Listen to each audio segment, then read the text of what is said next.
Bonjour. Bonjour. Vous pouvez nous parler de votre parcours de cinéaste? Oui, alors moi j'ai fait des études littéraires et de cinéma, puis je suis rentré à la FEMIS en 2015, je crois. J'en suis sorti il y a 2 ans, j'étais en scénario à la FEMIS. Et en dernière année, j'avais réalisé un film, L'Espace Rapide, qui était déjà avec Quentin Dolmer, mais dans un plus petit rôle. Et voilà, et 2 ans plus tard, j'ai réalisé À l'ombre l'après-midi.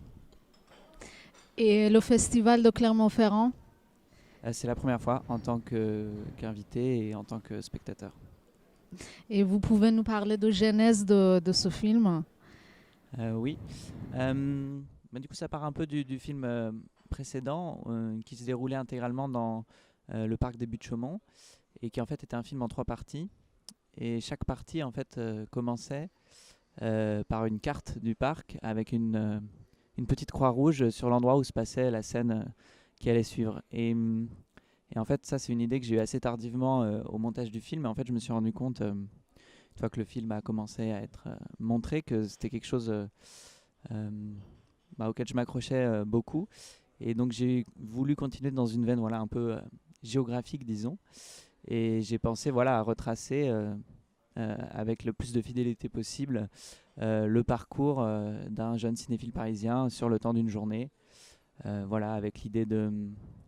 Moi j'aime bien quand, en tout cas dans un court métrage, il n'y a pas énormément d'histoire, disons, ou d'objectifs. Hein, voilà, c'est vraiment juste un instantané comme ça de la vie d'un personnage, des rencontres qu'il fait au cours de cette journée, des films dont il parle, voilà, avec des dialogues assez longs. Et pourquoi Quentin Dolmer? Euh, du coup, ouais, c'est un acteur que j'aimais bien déjà avant, enfin qui a un phrasé très très particulier. Et du coup, dans le film précédent, je l'avais pris juste pour la première partie du film, qui consistait en fait en un plan séquence de 10 minutes de discussion. Et du coup, en fait, ça s'était très bien passé, mais au fond, j'avais tourné qu'un seul plan avec lui. Et là, comme c'était voilà, c'était assez naturel de me tourner vers lui. En plus, c'était un film où j'avais envie qu'il y ait une voix off. Et je trouve que la voix de Quentin convient très bien en fait à une voix off. Donc, c'était assez logique. J'ai écrit pour lui et il a accepté. Donc, c'était super. Pourquoi vous commencez le film avec Billy Wilder? Euh, alors, en fait, je trouve que les premières phrases du film, euh, qui donc parlent du film Avanti de Billy Wilder, qui est un film des années 70 de Billy Wilder, qui n'est pas toujours cité voilà, parmi ses meilleurs films, c'était. Moi, c'est un film que j'aime beaucoup déjà, et c'était un moyen de le situer en fait sur un certain champ de la cinéphilie euh, qui est un peu particulier. C'est-à-dire que ce qu'il dit sur Billy Wilder est quand même assez osé, à savoir que Billy Wilder serait surtout un grand scénariste et pas tellement un grand cinéaste, et qu'au fond, Avanti, c'est génial précisément parce que le scénario est un peu brinque-ballant et que voilà, dans cette imperfection, il y a quelque chose de sublime. Donc voilà, c'est une cinéphilie un peu voilà, bizarroïde, fétichiste qui m'amusait pour le personnage qui est voilà, un peu perdu. Et puis, moi, j'avais vu Avanti l'année où j'ai écrit ce film. Euh, et je trouve la musique absolument sublime. Et moi, ça m'amusait dans ce film de faire ce truc un peu original, peut-être, qui est que pendant toute une partie du film, la musique qu'on entend est donc celle d'Avanti et celle d'un autre film. Euh, voilà, pour souligner à quel point voilà, le personnage est un peu vit par procuration par le cinéma. Les références dans le film sont multiples et assez loin de l'un de l'autre. Il y a Billy Wilder, il y a Tsai Ming-liang, dont les personnages en parlent, ou d'autres, et en littérature, Proust ou Rimbaud. Pourquoi ces choix-là, pourquoi ces références-là?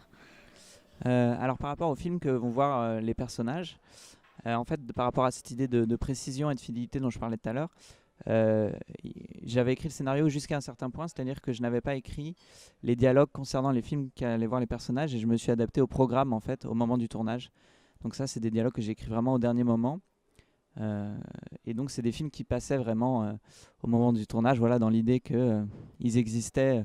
Les films dont on parlait étaient vraiment projetés hors film, quoi, dans une espèce de temps magique qui entourait le film. Et voilà, ça peut s'adresser à des, des- des spectateurs vraiment de niche qui auraient été à Paris à cette époque-là. Et effectivement, il y avait une rétrospective de Tsai Ming-liang à la Filmothèque du Quartier Latin. Il y avait des films d'Alain Tanner au Reflet Médicis, et il y avait le dernier film de Shyamalan qui est sorti une semaine avant le tournage. Euh, donc ensuite, en fait, je me suis adapté par rapport à qu'est-ce que le personnage pourrait dire de ces films-là. Et par rapport à la littérature, euh, en fait, il y a un thème assez important.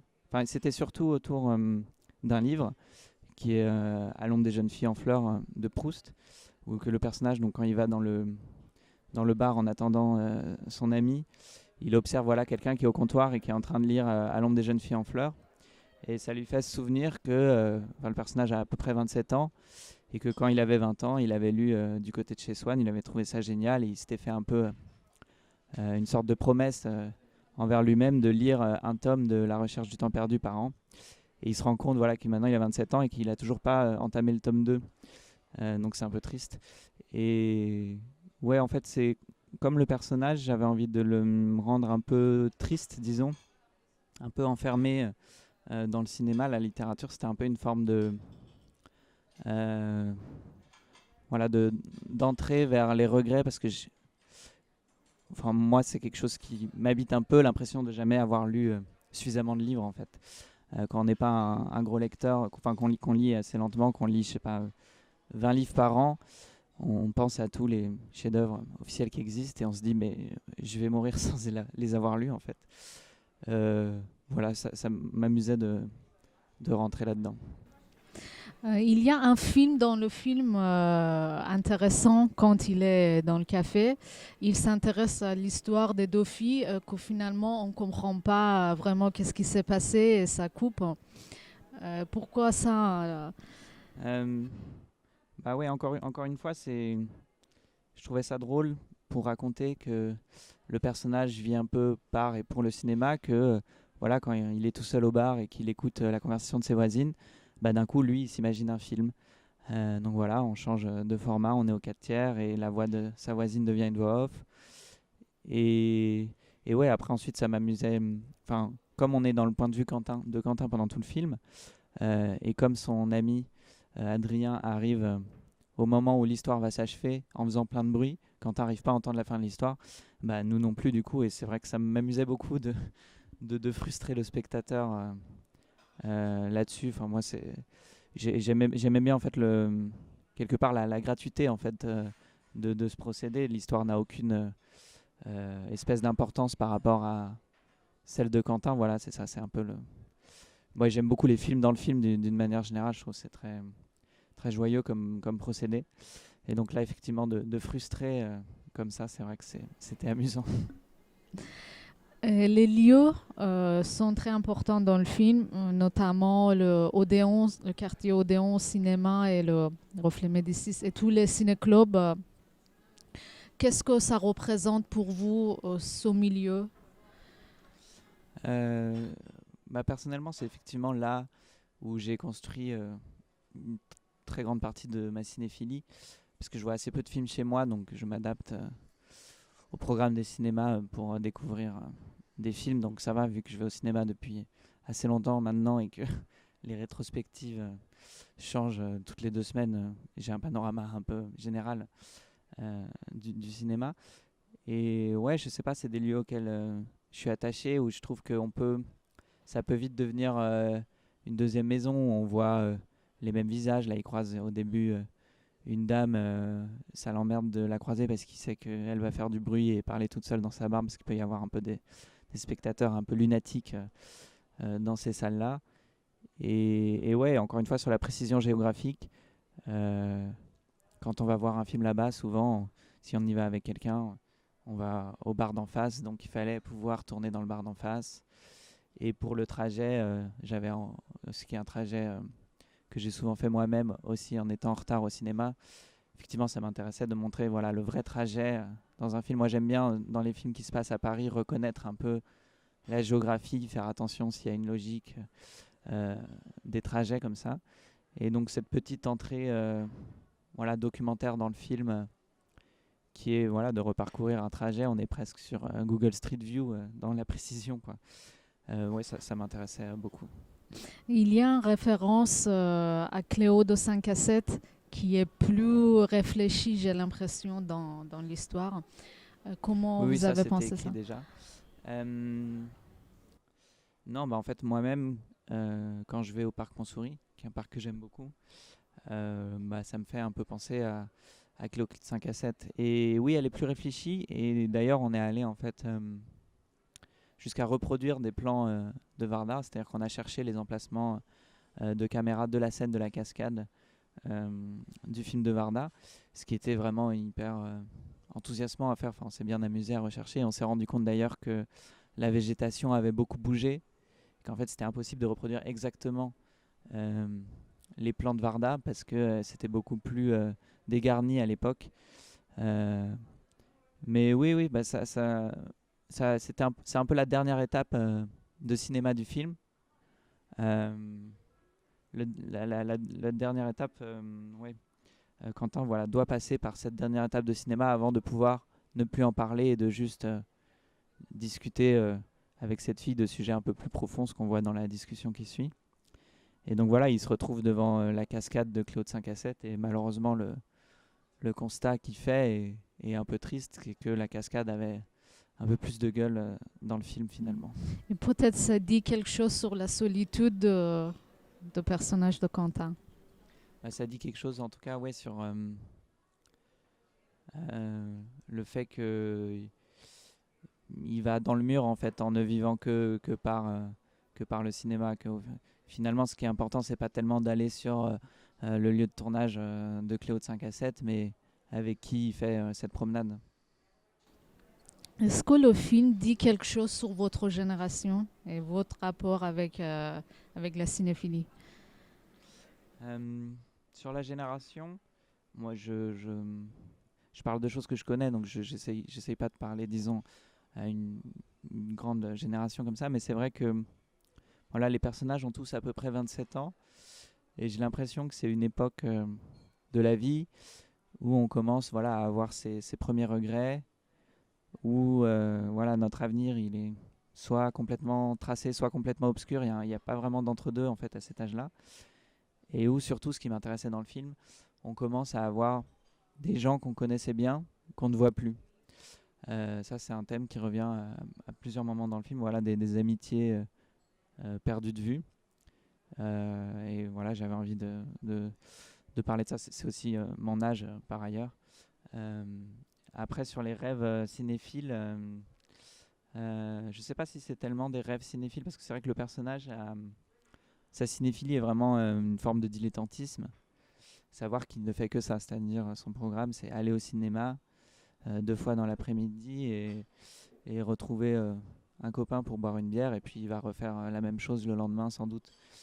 Euh, Donc c'est aussi un peu là-dedans que je me détache de lui. C'est-à-dire que sur le cinéma, je pense que je partage des goûts communs ou des pensées communes, même si avec lui j'ai un peu poussé les curseurs du fétichisme pour qu'on puisse un peu en rire aussi, parce que c'est parfois un peu ridicule sa façon qu'il a d'énoncer des théories. Mais qu'est-ce que je voulais dire, je me suis perdu. Qu'est-ce qu'on disait justement? Le Excusez-moi. rapport de votre génération avec Oui, la voilà, ce que je cinéphilie. disais, c'est que Euh, voilà, je suis un peu ce personnage sur des plans du cinéma, mais en même temps, la grande différence entre lui et moi, disons, c'est que lui, il s'est contenté, disons, de la cinéphilie. Euh, et disons que moi, j'en sors un peu en essayant moi-même de faire des films, et je suis également critique de cinéma, alors que lui vraiment s'arrête au fait d'aller au cinéma, de s'endormir devant des films et de rentrer chez lui, quoi. Vous C'est avez un peu une triste. activité de critique de film aussi. Oui, j'écris pour la revue Criticat, voilà, depuis 2 ans. Euh, ouais, je suis content. C'est une revue que j'aimais beaucoup avant d'y entrer, donc. Voilà. Dernière question. Vous dormez souvent pendant les séances? Euh, Ça m'est arrivé, ça m'est arrivé. Oui, c'est vrai que j'ai assisté à quelques séances du film pendant le festival et c'est vrai que ça fait plutôt rire les spectateurs quand ils racontent qu'ils dorment souvent au cinéma.